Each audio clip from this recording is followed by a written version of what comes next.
조금 전 금융위원회가 롯데 손해보험에 대해 적기 시정 조치 중 경영 개선 권고 조치를 내렸습니다. 이에 따라 롯데 손해보험은 2개월 내에 경영 개선 계획을 마련해서 당국에 제출해야 합니다. 취재기자 연결해 자세한 내용 들어보겠습니다. 임동진 기자, 롯데 손해보험에 대한 이번 제재 어떤 의미입니까?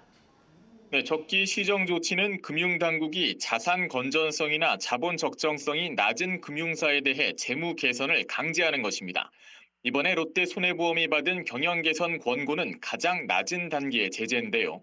금융위는 롯데 손해보험에 대한 경영 실태 평가 결과 자본 적정성이 취약하다고 판단했고, 단기간에 사유가 해소될 가능성이 낮아 건전성 관리 강화를 유도하기 위해 이 같은 결정을 내렸다고 밝혔습니다. 또한 현재 롯데 손해보험의 재무 건전성과 실적은 개선되고 있지만 여전히 건전성 지표들이 보험사 평균보다 낮고, 지난 2021년 적기 시정 조치를 한 차례 유예했지만 일부 사항들이 여전히 개선되고 있지 않다고 설명했습니다. 앞서 롯데 손해보험은 경영 실태 평가 자본 적정성 부문에서 4등급을 받아 경영 개선 권고 대상이 됐습니다. 이번 조치에 따라 롯데 손해보험은 2개월 내에 자본 확충과 자산 처분, 비용 감축 등 경영 개선 계획을 마련해 금융감독원에 제출해야 하고, 계획이 승인되면 1년간 개선 작업을 이행하게 됩니다. 지금 진행 중인 매각에도 다소 차질이 있을 것 같은데 앞으로 어떻게 되는 겁니까? 경영 개선 권고 이행 기간 중 롯데 손해보험의 보험료 청구와 지급, 신규 계약 체결 등 영업은 정상적으로 이뤄집니다.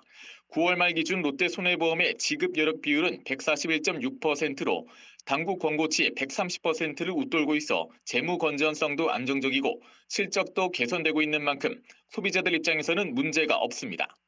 다만 롯데 손해보험은 연말 퇴직연금 갱신 시점이 다가오는데 이탈이 발생할 수 있고, 보험 설계사들의 영업도 보수적으로 바뀌어 향후 유동성 관리에 부정적 영향이 발생할 수 있다고 우려하고 있습니다.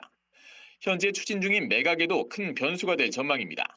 롯데 손해보험의 대주주인 사모펀드 운용사 JKL 파트너스는 한국투자금융지주와 매각을 논의 중인데요.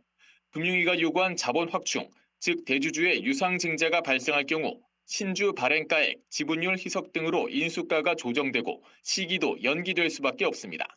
롯데 손해보험은 현재 금융위의 결정에 대한 행정소송을 검토 중입니다. 현 시점에서 이 같은 조치를 부과하는 것이 타당한지 따지겠다는 겁니다. 롯데 손해보험 노조 역시 시위 등을 통해 강경 대응하겠다는 입장입니다. 지금까지 금융위원회에서 한국경제TV 임동진입니다.